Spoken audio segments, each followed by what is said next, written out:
yung mga dumadaan dito ay yung mga gustong mapadali yung biyahe.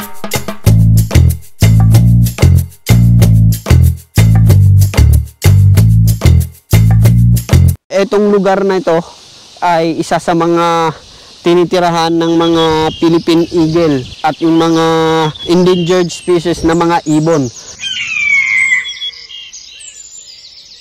Good morning mga kawaray, welcome back na naman sa aking panibagong vlog. So ngayong araw ay panibagong lugar na naman ang i-explore natin.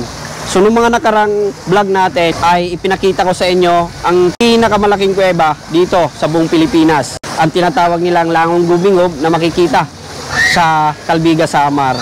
So ngayong araw naman ay kakaibang adventure naman yung gagawin natin. Ang ma-experience yung pinakamahabang zipline dito sa Calbayog, Samar.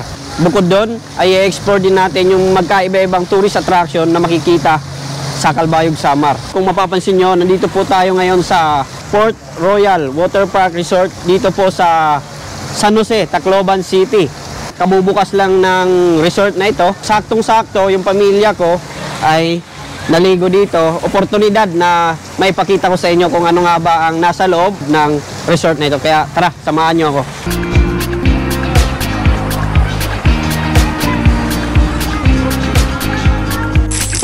Sa wakas ay opisyal lang ang binuksan ang inaabangan ng karamihan, ang isang resort na tsak na tatangkilikin na marami nating kababayan.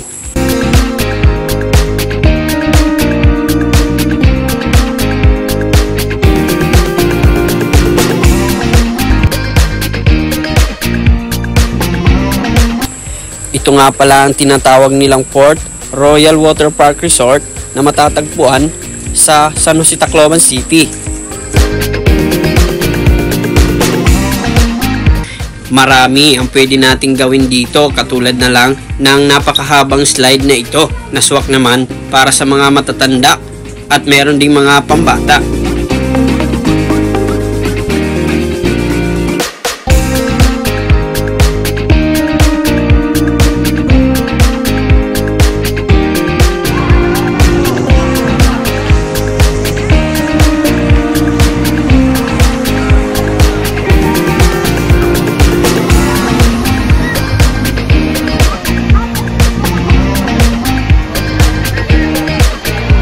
Magbabayad na lang tayo ng 300 per head dito.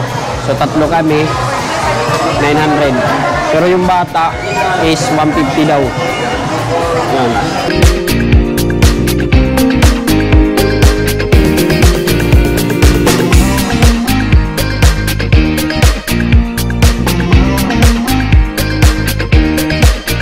Meron din sila ditong mga rooms. Makikita po natin kung gusto nyo mag-overnight.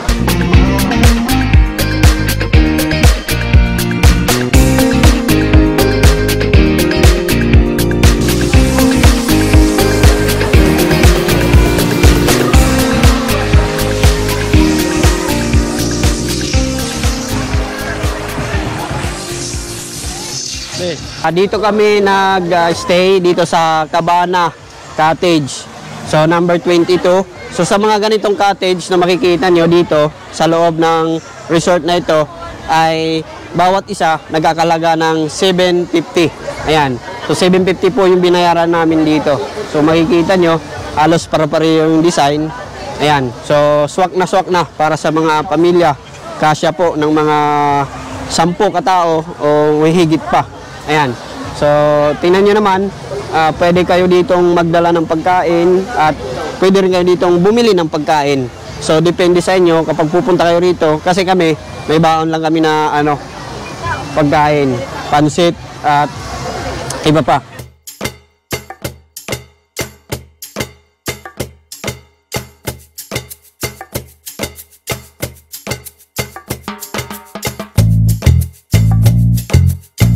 So, gateway to Eastern Visayas. Welcome to Tacloban City, Philippines. Imbis na pumunta tayo sa Calbayog para puntahan yung zipline, ay mag-change route po tayo dahil sabi ng nakausap natin doon, every Friday to Sunday lang sila open. So, hindi natin may experience yung zipline ngayon. Ang gagawin natin ay change direction po tayo.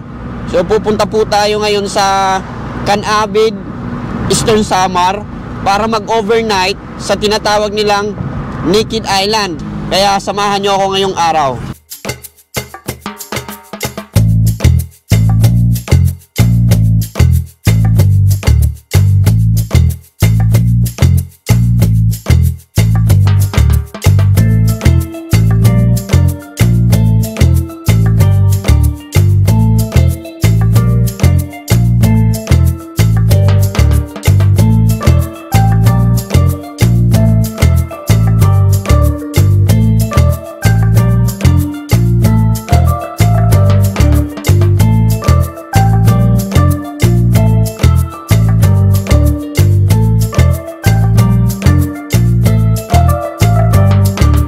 Isa sa mga challenging dito kapag bibiyahe tayo papunta sa Samar ay yung mga dadaan na nating kalsada na katulad nito, kasi talagang makakapikto ito sa mga sasakyan.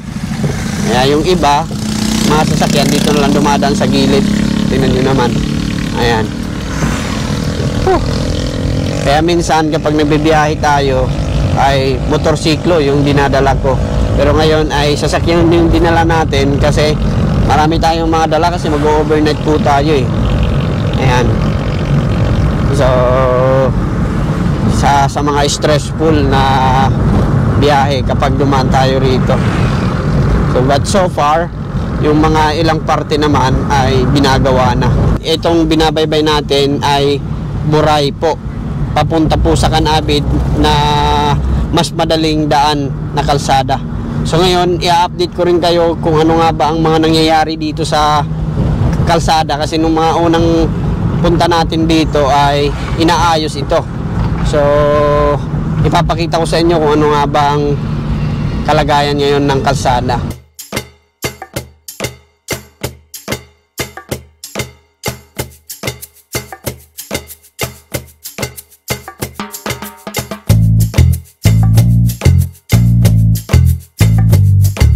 Ongoing yung pag-widening ng mga kalsada. Papunta ito sa Staff at Canabid. Ayan, mas madaling daan. Yan yun naman oh.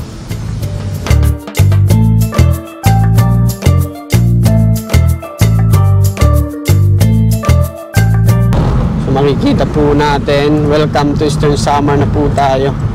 From Calbiga, nag-shortcut po tayo papunta rito sa Canabid.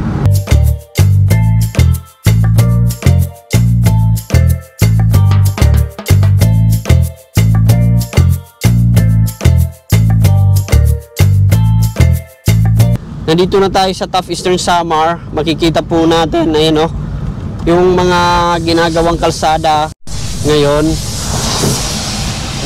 na mayroong progreso na.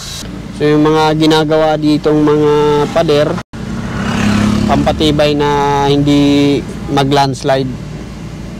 So ito pong kalsada na ito ay nandito po ito sa Top Eastern Samar. Ayan. Yung unang punta natin dito ay hindi pa gaanong masyadong naayos ito. Ngayon makikita po natin na malaki na po yung improvement.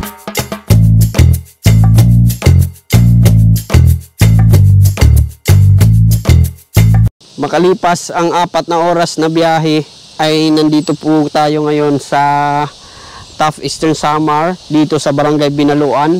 Nag-stop over ako dito kasi gusto kong i-update kayo sa kalsadang ito na shortcut papunta sa Calbayog City at pagpunta sa Samar, sa Santa Rita Samar. Mas matatagalan kayo kung nanggagaling kayo dito sa Top at babalik kayo doon sa Burungan. Mostly, yung mga dumadaan dito ay yung mga gustong mapadali yung biyahe. Itong kalsada na to ay papunta po ito sa Paranas. Ayan.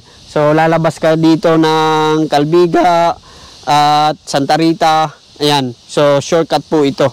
So ang papunta naman dito sa kabila, ito yung kalsada na papunta sa Canabid. Ayan, so dyan po ay sa unahan ay bayan na po yan ng Top Eastern Samar. Kung bakit nagka-interest akong i-cover itong lugar, kasi itong lugar na ito ay isa sa mga tinitirahan ng mga Philippine eagle at yung mga endangered species na mga ibon.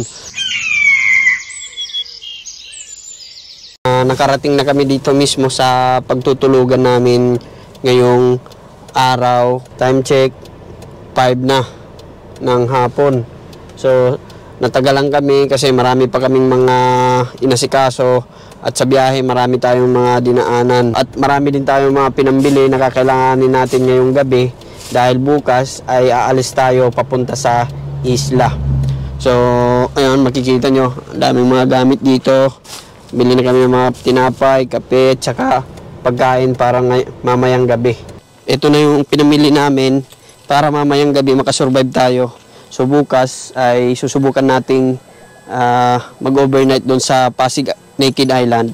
So ngayon ay tinanggap tayo dito sa Christ is King Church of Canabid Christian Family. So dito tayo pinatuloy ni Pastor Jonathan. Ito nga pala si Pastor Jonathan. Ayan, siya yung magpapatuloy sa atin para dito na sa kanilang bahay tayo magpalipas ng gabi. Siya po yung pastor dito sa Christ is King Church of Canabid. So may mga followers ako dito sa Canabid na gustong naghahanap ng mga simbahan. Ayan, puntahan nyo lang. Anong barangay ito, Pastor? Carolina. Sa barangay Carolina. Ayan, dito tayo matutulog and then pinagandaan na tayo ni Pastor ng mga mahihigaan. Boy Scout naman tayo, so okay. Pwedeng mag-tent, pwedeng walang tent kasi ano naman, okay naman to. Malamig, mayroong electric fan. So, yon. So, ihahanda na namin yung sarili namin kasi bukas mahababang biyahe ito and then marami pang mga gagawin natin kaya mag-iipon tayo ng lakas para solid yung lakas natin para bukas. Yon. Salamat. Hanggang dito lang muna itong video na to. Abangan nyo yung next episode ng vlog natin. Update ko kayo. Ayan. So, para mapanood nyo yung vlog natin doon sa Pasig Naked Island na mag-overnight tayo, magsusurvive tayo doon. Paano mag-survive ng nasa isla. So, i-like at i-share nyo itong video at para ma-update ka, mag-subscribe na rin sa aking YouTube channel.